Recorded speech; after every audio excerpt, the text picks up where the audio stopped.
Good. So, the letter Vav. The letter Vav comes after the Hey, right? So also the Vav is has a lot of, let's say, there's a lot of story to every letter, but the Vav there's a lot of story to the Vav. It looks very simple. I think I've said on multiple occasions that every letter really is, if you think about it, made up of a Yod or a Vav. When you think about it, right? It's small and large, or elongated. And that's why it's important to understand, really, like that a lot of these letters, there's a deeper story to tell about the creation. And so the Vav is the numerical value of 6. Okay, this is in the you guys want to take notes, and afterwards there's a source sheet, so you can, maybe that's the easiest way instead of looking at your phone and blowing it up. Maybe, I'm assuming.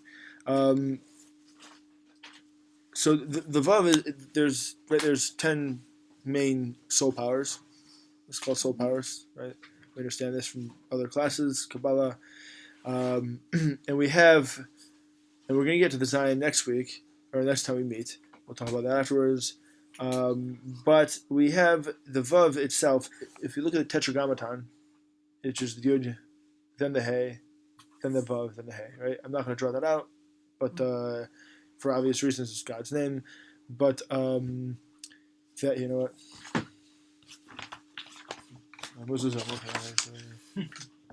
There it is. So there. So you can, there's the Yud, K, Vav, K, right there. Okay? Okay? That's why I can't draw it out, because then you can't throw it out. But that's the 4 letters of Hashem's name. There's not a little top piece on that Vav, is there? No, there won't be. No, that's a Zion. A Zion has a 3. So that's a different. We'll get to that like down the line, right? So, but the Vav is the 3rd letter in the structure. And the structure, if you turn it vertical, is a Yud, then a K, then a Vav. Okay, why is that? Because the more supernal we go, the analogy is that it's the more up it is. But even though there is no up or down, but the reality is the more up we kind of think heavenward is the more spiritual. That's just an analogy, and it's not really actually, God is not obvious up there, and spirituality is not up there. So the Vav is the third receiving letter in that relationship. The Vav is the 6, represents the 6 kind of character traits of a person. The 7th, which is the Hey, we talked about last week, is Malchut, that's kingdom. The Daled and the Hey kind of interplay in there. Daled is the language of kingship, kingdom, and Hey is the receiving vessel in that relationship. Daled is within that Hey, which is then again the Yud on the top of the Yud K Vav K, ends up in the Hey down below, attached to the Daled below, creating a united relationship there. The Vav in that relationship is the Vav. The Vav is like our heart. That's our character traits. Those are, with Chesed we have Gevura, which is loving kindness and restriction, and Tiferet is the balance between the two, splendor, the balance between. We have Hod, yeah, and we have Yesod, okay, and then we ultimately that leads into Malchut. Okay. What's Yesod and Malchut? Malchut is kingship. Yesod is foundation. Yesod is the bottom level of the 6. That's the 6th. We can talk about that actually. This Yesod is the 6th of the Sphira, which is 6 is Vav. Yesod is usually analogous to what we call in Chassidus Shmir to Brit, guarding one's covenant, which is sexual impropriety. Yosef is also part of this. Yosef and Yesod is usually analogous to one another, where King David is Malchut. Right? He's the one who receives all this, and he's nullified.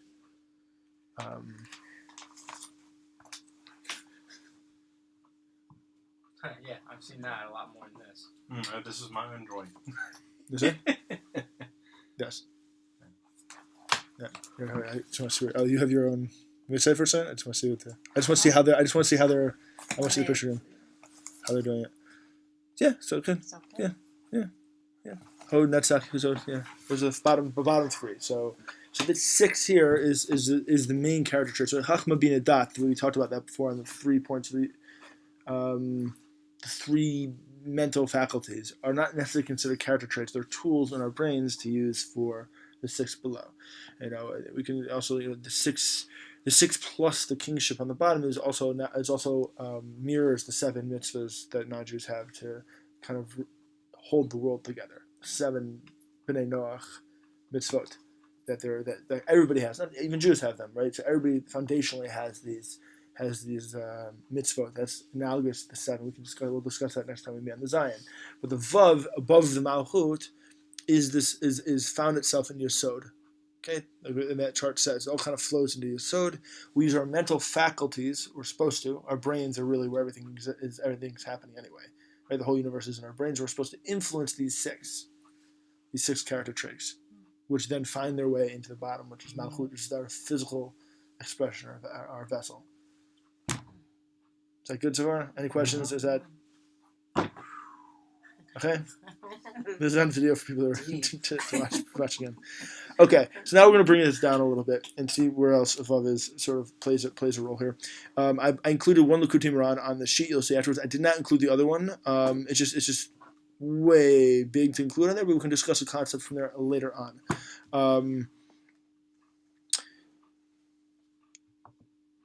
So we had this let's put it this way. We had this Gemara in Bava Batra. Bava Batra is a tractate in Gemaras. One of the Bavas, there's 3 Bavas, and they deal with damages. Okay, and like any Gemara, it veers off into lots of different things and interconnects to different things. And one of the things it starts talking about is the different, the size of the tablets. The size of the tablets. Anybody guess what the size of the tablets were? Anybody know? They fit perfectly within the ark. That's for sure. That's for sure. And the ark fit perfectly into the Tabernacle.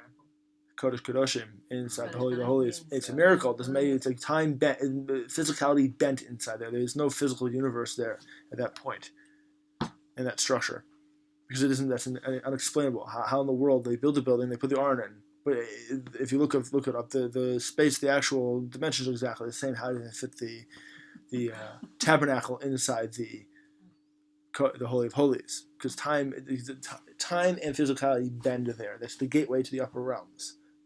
So in exile, this is just a side point, exile is a lack of that space, the lack of connection or the world's connection to the upper realms. Redemption is when our consciousness gets to the point that interrelationship actually occurs again. The bottom hay gets reattached to the rest of the name, so to speak, and within us and external. Right? There's no world that we see the world the way we want to see it. The world as a physical enterprise is no different than anything else. Everybody lives in the same physical world. The world our world happens up here. So the way our consciousness changes, the hay and I inside of us gets reattached to the upper letters. So too that space will then open up again. If you get attached, can you somehow get unattached? Yeah, that's what happened. That's what exile is. Inner exile. And then you can reattach. We have daily occurrences of that, ups and downs in our lives, where we get attached and detached, where we feel one with the Kodesh Baruch Hu, and then we get detached from Hashem. That's daily ups and downs. So we've got millions of times a day we go through that.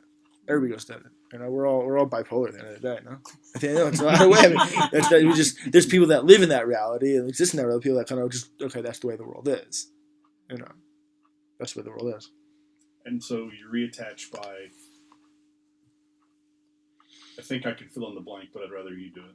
Well, if you take the Baal Tanya's approach, right, the first Lubavitcher Rebbe, in his seminal work, the Tanya, he seems to indicate just doing the mitzvahs reattaches everybody. It seems that way, but I think if you read into what he says, I'll use the Hebrew word hitlavut, which is fired up. The more one's fired up in terms of a joy to doing the mitzvahs, the more they attach themselves to the Creator. You can do the mitzvahs out of rote, and it doesn't do much. This is the main argument between the Hasidim and the anti-Hasidim back in the day, right? But we see the Hasidim seem to have won out on this argument. Not necessarily from an intellectual perspective, just in a practical perspective in the way of the world we live in.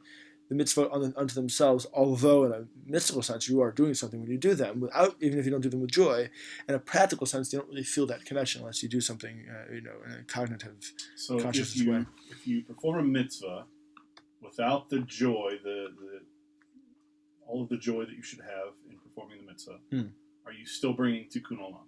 Yeah, no, I think everybody would agree with that. The Baal Tanya says that for sure. The question is to the degree you're bringing that. That's the argument, right?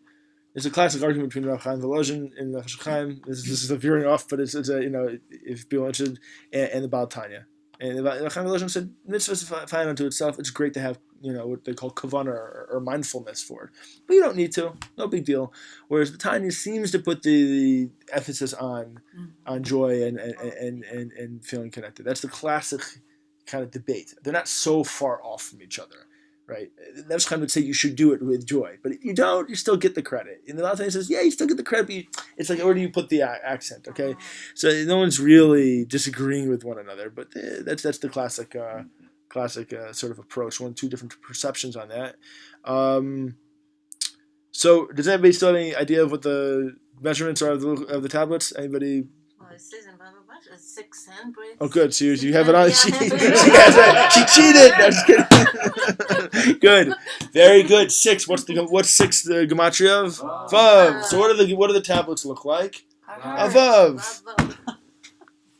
And The then vav. 3 handwidths. They were quite big to carry down the mountain. It's like this thick. Width. They, This yeah. way, Width is 3.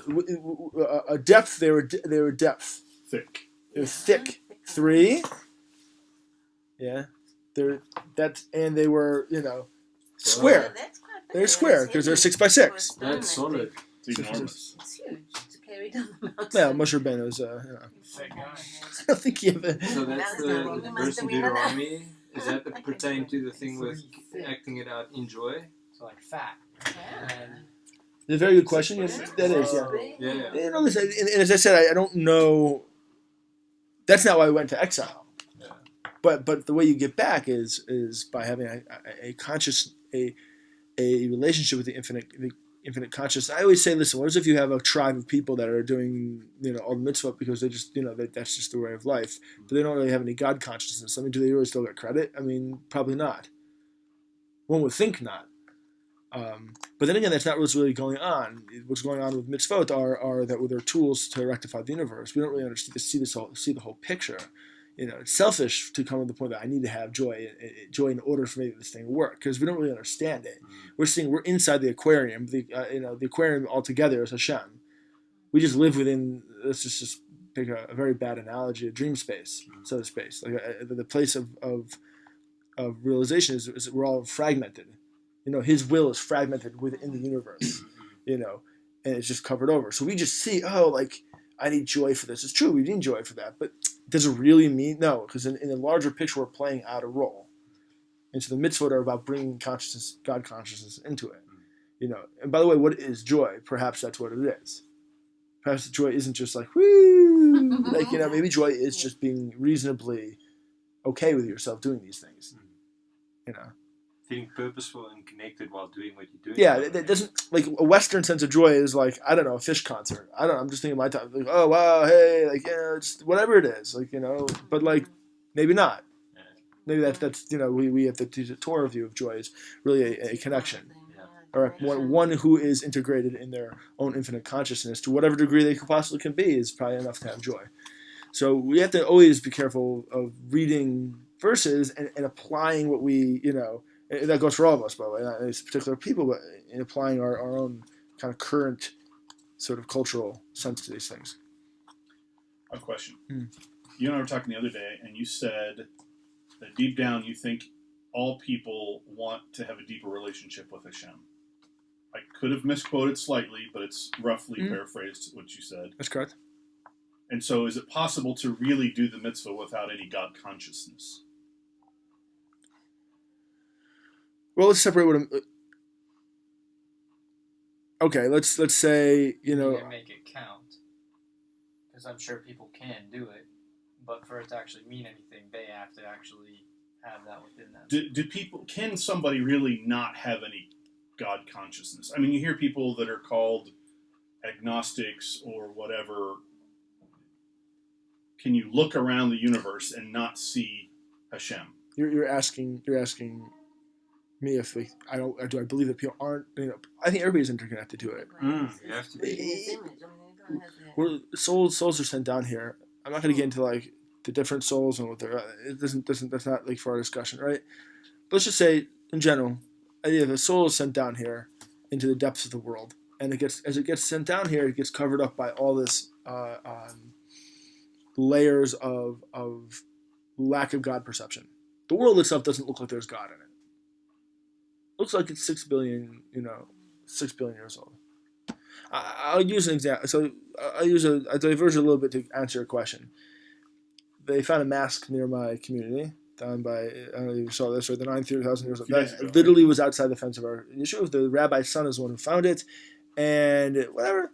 So my son asked me, he's 12 years old, he said, well, they're saying it's so old, 9,000 years, like how, is that true? And one of his friends gave an explanation, one of his older friends gave an explanation, and I said, he's wrong.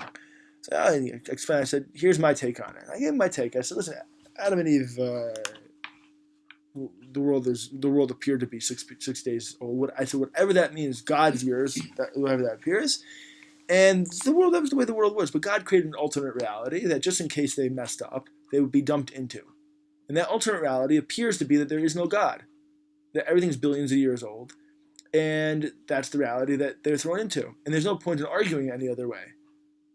I said, their measurements say it's 9,000 years old. That seems to be the truth. I said, that's the only explanation one can have. Any other explanation, you're bending the Torah of science. That's what I said. I might be wrong. People can disagree, and there's a lot of people that say, oh, it's all epochs. It's like, that's fine. That's all. I don't really, that doesn't matter. What I'm trying to say, that doesn't matter. Right?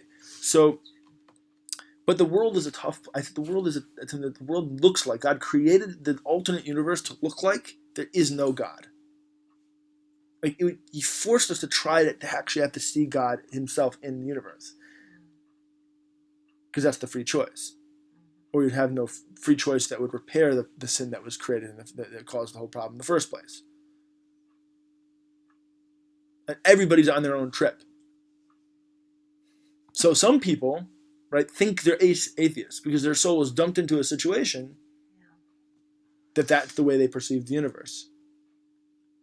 That's just the way they perceive the universe. But do I believe everybody's connected? Yeah, automatically connected.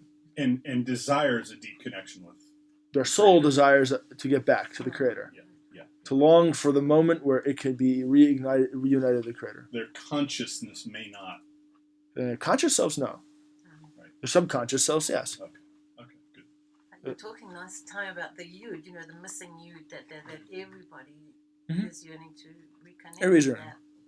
Animals are yearning. Yeah. Animals are yearning. All of creation. Which is why when the Mashiach comes, there is no sacrifices anymore. In many ways, we were talking about this, right? It seems very apropos. There's the animals get lifted up to a certain sentience that they were supposed to be lifted up to begin with. We messed that up. So they as the creation fell, so did everything fall, down a few notches. Will we all be vegan? I don't know if we'll be vegan. I would certainly be. It would definitely appear to be vegetarian. Yeah. It definitely appears to be. Listen, if you're going to follow this is a non-Rambamist way of saying things. Rambam says nothing changes. It's just there's sovereignty, and people get to learn Torah. Well, we're reaching that point now. There's sovereignty, and people just learn Torah or whatever, anywhere they want to in the world. See, the Rambam seems to be already moving. We're seeing moving. The only difference is there's no Beit HaMikdash yet, and there's no Torah law. But that's the only thing you're missing. Everything else, the world he describes, later on in his it's called Hakdama the Perek Chelik, right? His introduction to the chapters of Chelik, right? Peace is the Perek Chelik is a part of Sanhedrin, the Chadei Sanhedrin, about Olam Haba, Mashiach, the whole 9 yards. It's a very fascinating thing. If you want to know what the classic ideas are like that, find an English copy of that, and you'll see perfectly fine in there how the Jewish sages viewed Mashiach and viewed what it's going to be like and all this sort of stuff. And the Rambam is basically, he gave an introduction to that. And so his view is very, very literal. It's sort of, there's going to be sovereignty. He does not talk about, he says there'll be sacrifices that will return. The Kabbalistic view of this stuff, the mystical idea, we were talking about it, right, when I stopped by, is that there'll be no point of having sacrifices because Mashiach itself, by getting to Mashiach, we're rectified. The world becomes rectified. Mashiach is basically becomes the person who expresses that rectification. He may not be the one that does the rectification, by the way. That's so clear to me. He just seems to be the singular person that expresses that rectification, and therefore, There's no need for sacrifices. Not even. This is a tangent, but that we can talk about this in a much deeper, its own class, multiple classes on this. There's different viewpoints on this, and there's not one. Unlike, dare I say, other religions, there's not a singular viewpoint in the Torah, for sure not. The Rambam even says himself, even though I just described all of this, who knows? It's not emphasis. It's not emphasis to get there. It's not emphasis what it'll be. Okay? It's how we're living each day. We're supposed to have a God and Mashiach consciousness in our brains every day about ourselves. And everyone can take upon a Mashiach role in their own lives. That's it. Anything else beyond this, I think, is we're veering off the topic, but it's important. It's important to say is sort of like this, not really. We lose track of the point. And by the way, back to Vav, we kind of lose track of that rectification we have to do on ourselves, which is our character traits, our midot, and that we need this faculty to feed into that. We need to actually take the Vav and repair that in order for the Hey, which is down here, to be reattached to the whole thing. Okay, so the tablets are Vav, right? The tablets are 6 by 6 with three handbreadths deep, and that becomes very important. It becomes very important to a piece of Torah of the Gemara that we're going to discuss now, and Vav now becomes synonymous with the idea of Torah. Okay, obviously, because now we see that there is a expression of the Torah itself, the supernal Torah.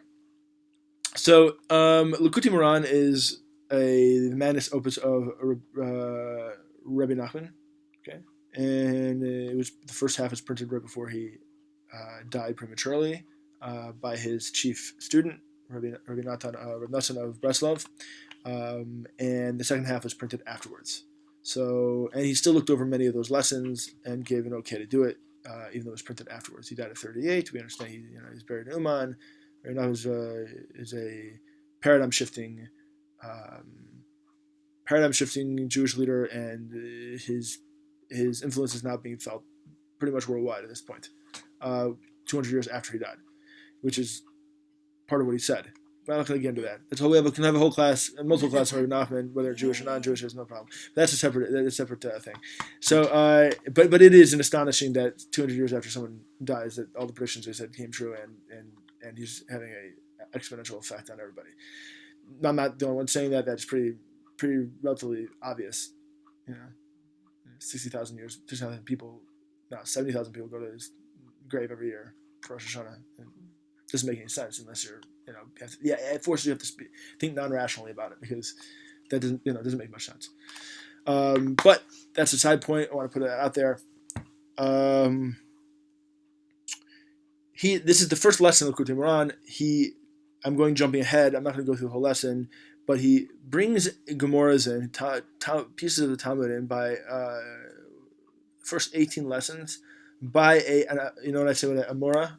There's Tanaic sages and there's Amoraic sages. Tanaic sages are the time up until the redaction of the Mishnah by Rabbi Yehuda Nasi, buried in Sipori, and he redacted the Mishnah. There's an argument whether he wrote it down or redaction just means he came with an oral way to memorize it. The Gemara, there's two Talmuds, right? There's the Talmud in Yerushalmi, which is only now becoming interesting to learn to people. That was redacted by the Sanhedrin that was still around. They were in Tiberia. And after that, they kind of dissipated. That Sanhedrin fell apart. And that was the end. That was about 400 CE. That has a lot of power to it, even though people don't rule by it, usually, because most of the sages post this time used what's called Talmud Bavli, the one that was compiled by Rav Ashi and Ravina in Iraq, modern-day Iraq, Bavel, by the group that was there. So there's an Amora, okay, a very famous Amora. The Amoraim are the people that took the Mishnah and took commentaries on it. These libraries, these massive libraries, really in Bavel, that were since the time of the destruction of the first temple. It wasn't just the second temple, the first temple, because a lot of Jews didn't come back. They stayed there. The library, they were the learned ones. They were staying there, and they had these massive libraries, and the Amoraim had access to them. had access to these mystical large libraries that were ultimately eventually destroyed, but they compiled the Gemara based upon centuries of this. That's why you have different sages, living in different states, different time periods, arguing with each other in the middle of the Gemara, because time has no relevance when you have multiple ideas and concepts. So Rabbi Rashi, using Ruach HaKodesh, right, compiled it. So there was a Amora by Rav Baruch Hana. He was very famous. He traveled all around the world and came back with tall tales about what he saw.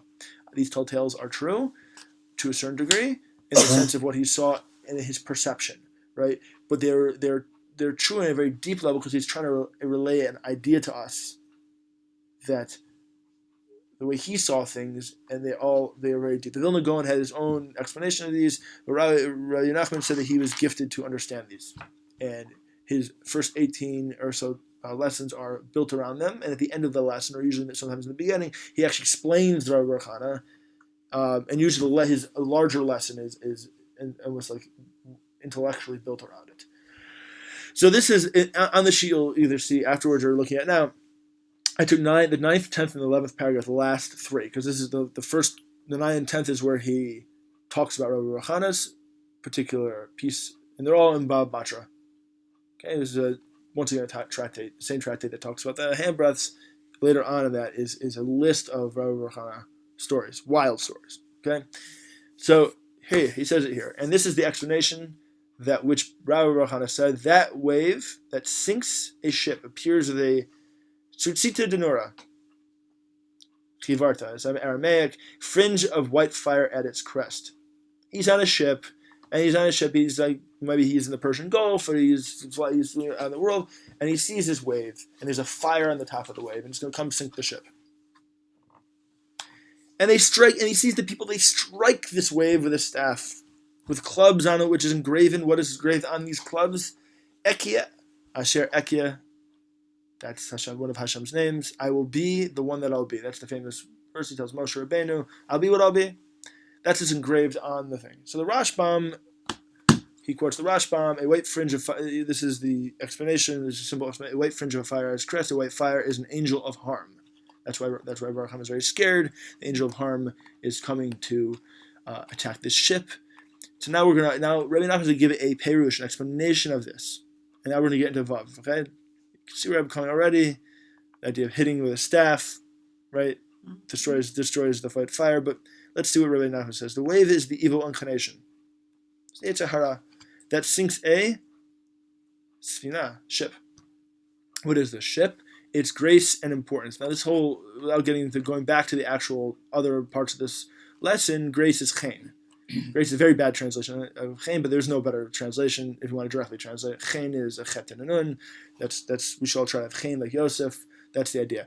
So, and the evil inclination wants to sink and subdue, God forbid, this aspect of chen, grace, importance of Israel. Because chen he talks about is a level of that. If we have chen, when Israel is chen, Israel is above everybody else. When Israel does not have chen, I'm just going to explain quickly the Torah, it is not above everybody else. It falls into exile, spiritual exile.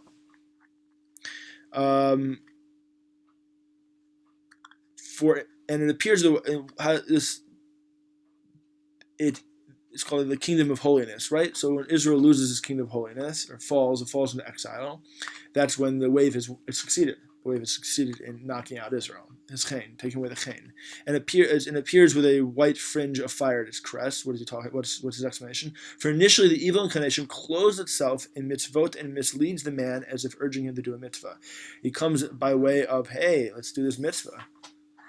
Because, and this is the idea of tzutzita denura chivarte, a white fire. Even so, it's a harmful angel, an angel nonetheless, but still harmful. Tricks him. It looks good, but it's not really. And they strike it with clubs on which is engraven Ekia Asher Ekia. Etc. What does that mean? The main way to suppress the evil inclination is through the Torah, which is the names of the Holy One. The whole Torah is made up of names of the Holy One. Blessed be He. The whole Torah is considered names of the Holy One. And the Torah is the Vav. For the tablets, Vav equals 6. Why? For the tablets, is 6 cubits in their length and 6 in their width. Baba Batra, we already said that, right? And this is the idea of a club. Sticks that are engraven on them I am. Okay. Name standing for Torah, which is the Vav. And the Vav is the form of a stick. And the name is of Hashem, Yiparach.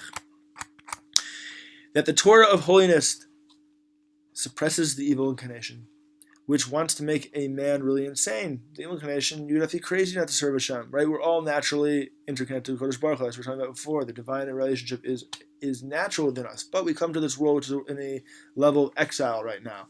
A lack of clear, infinite consciousness is not apparent to us. Only within, deep within ourselves, we recognize that. And therefore, if we choose not to follow the Torah, it's because we're insane. Why? The world's insane. Because the world is topsy-turvy and crazy. So it's topsy-turvy and crazy, then we're also going to be crazy and insane. But that's not shouldn't be our natural state. So how do we get out of it? The vav is the form of the stick, and the Torah of holiness suppresses the evil inclination and wants to make a man really insane. It wants to continue this insanity of exile. God forbid a sinner is insane. Right? Someone who does not follow the way of Hashem must be crazy. Now that's why we have to have rachamim, mercy on every single person in the world, because it's not their fault. We live in a crazy world. In the Gemara Sota it says, no man commits a sin unless a spirit of folly enters him. Must be crazy, and with the insane people, that they must beat them and place them in holy hands. Just like back in his day, the insane asylums, they used to hit these people. He's not saying to go physically hit people. He's saying just like that's an analogy, right? So to now, we should hit with the Torah. Take the Torah right, and just like that, the Torah, they involve themselves in this like sticks and names, with which they strike and suppress the evil inclination, drive out from the man insanity and the spirit of folly that has entered him, and they strike with clubs, right? Meaning, he's not saying physically; it's saying take the Torah is so powerful, we have to use it as a weapon to chase away this lack of wanting to connect to Kodesh Baruch Hu. I'm interpreting it into a modern lingo. Now he's saying, listen, take this vav. This vav, and so to speak, attack even ourselves. We gotta wake up. We gotta wake up. How do we do this? The Torah is so powerful that it'll shake us, and we'll recognize who we really are. Recognize that we're a child of we're connected to God. Okay. So in your source sheets, I included, outside of the Vav thing, I wanted to include just a little synopsis of the whole Torah at the end. And he says this is an explanation of Asher Timini Derech, Holchim B'Torah Hashem. The happy are the ones who go in the ways of God. Why Timimi Derech? What's Timimi Derech? That's the perfect way, the pleasant way, the simple way. Who went on that? Who is that? Tom? Yaakov ish Tom. Yaakov was a normal, simple. He approached wisdom simply. Who is he's the embodiment of intellect, wisdom. I mentioned it above, earlier on. And this, how do you get there? Through Torah. And this explains the ones who walk with Torah, which is the God consciousness that is the better of the world. This they do through learning Torah with a lot of heart and soul, strength. And that gives power to the kingdom of holiness, which subdues the kingdom of evil. Okay, and that brings back the Chen. And if we do that, then Israel gets raised up again. That's the Torah. Okay, that's Vav. Vav, another Torah from Rabbi Nachman, all centered around Vav, is this idea of the Yud and the Yud transforming into Vav. What's the Yud? The Yud is our potential God consciousness, and the Tzaddik gives the ability to each one of us to extend the Yud into a Vav and help one another out with their God consciousnesses, right? There's no intermediary in Judaism. We're all kind of in this together.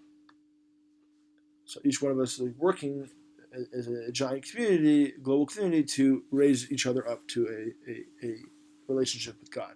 That's the Vav. Why? Because a Yud is like a Mayan. It's a Mayan is a spring. It's a spring. It's the shape of a Yud. And a Vav is a Nachal. It's a river coming out of the Mayan. So the river flows into each Yud and Vav flows into each other, spreading God consciousness around. The Tzaddik just drops the idea down. That's his only job, is to wake us up. Gives us a memory of God. It's our job to take that God consciousness that was this potential, this idea, this das, this conscious, this upper consciousness, and share it with everybody. Share it with each other. That's the vav. It's like spreading out between this linking up between the different springs of holiness found with each person. Okay. Questions? Yes. How do we just say we? Just let's not define we. How do we? I could get crazy. How do we help each other in an appropriate way? How do we do that? How do we help each other with God consciousness? How do we help each other grow in holiness? What are some of those ways? Maybe would be a better question. How is that done? Is this what we're doing here? That's definitely part of it. I think at a certain level, and this is a very hard thing for all of us to get to, there's a certain level of nullification to the infinite will of the Creator. Say that again. A certain level of nullification to the infinite will of the Creator. Right? The infinite will of the Creator. There's a certain nullification that I don't really know anything, and that I have to yearn to find the real truth inside myself. And I can only do that by having a personal relationship with God. No intermediary. I walk out in the trees and in the fields and just ask Him for help. Recognizing the only truth comes from Him. That this is all just a setup. This is all just a giant setup. This is nothing more than a setup. We all experience that. All of us are believing people, right? There's all just sort of like, hey, like, yeah, if someone had a hard day, a non-believing person is like, a believing person, I had a hard day. So then you go to God and you go, you put me in that day. Why'd you put me in that day? What was I supposed to learn from that day? Yeah, it's your fault. I was perfectly fine before I got to this place. I was perfectly okay before I got to this place. Start there. I mean, you have to ask yourself, like, it's not about knowledge in the same sense that, like, Western world puts knowledge onto things. It doesn't mean that you should learn Torah. Yeah, we should learn Torah. I'm not suggesting that. I'm just saying that I don't think it's an intellectual enterprise. That's how we help each other out. I think we first have to accept the fact that there's a huge setup. There's a very complicated setup. I will in the future come back to this point a lot, as we all learn many different things together. What was the thing which prevented Adam and Eve from getting back into the flipped around and around and around? What is that? What's going on there? I mean, Natan Breslov explains, based on the Arizal, that thing is describing the way the world is. I can't get back to the Gan Eden because the world is topsy-turvy. It's the whole world's a sword that flips around. The bad guys are on top, or the good guys are on the bottom. I don't know who's who.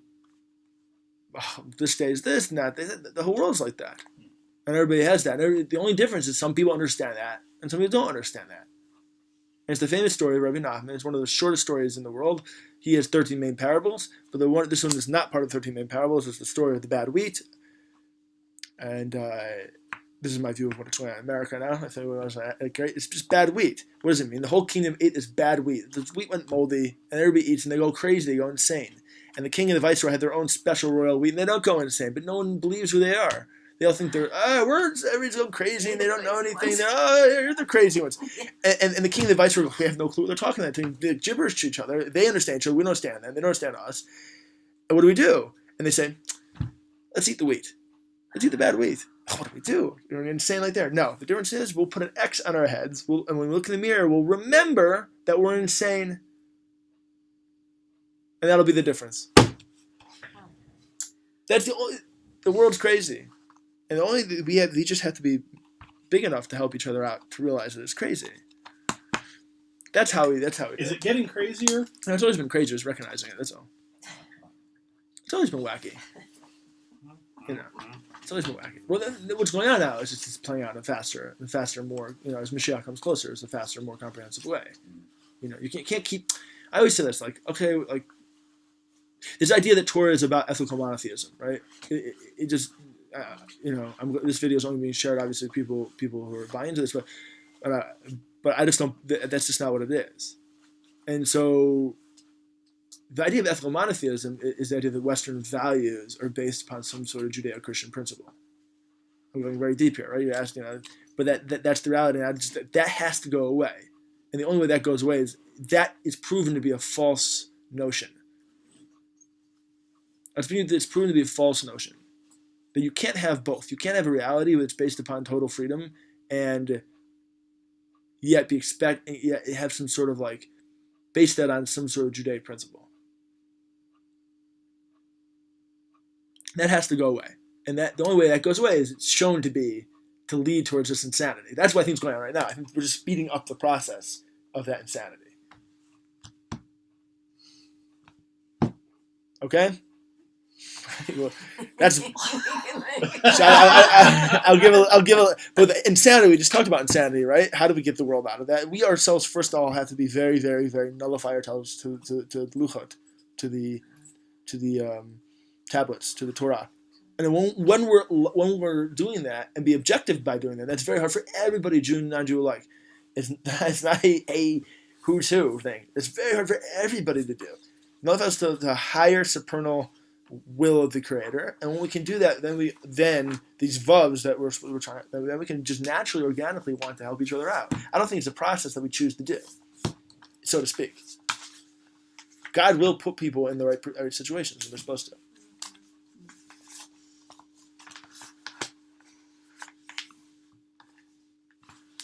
So when are we getting together?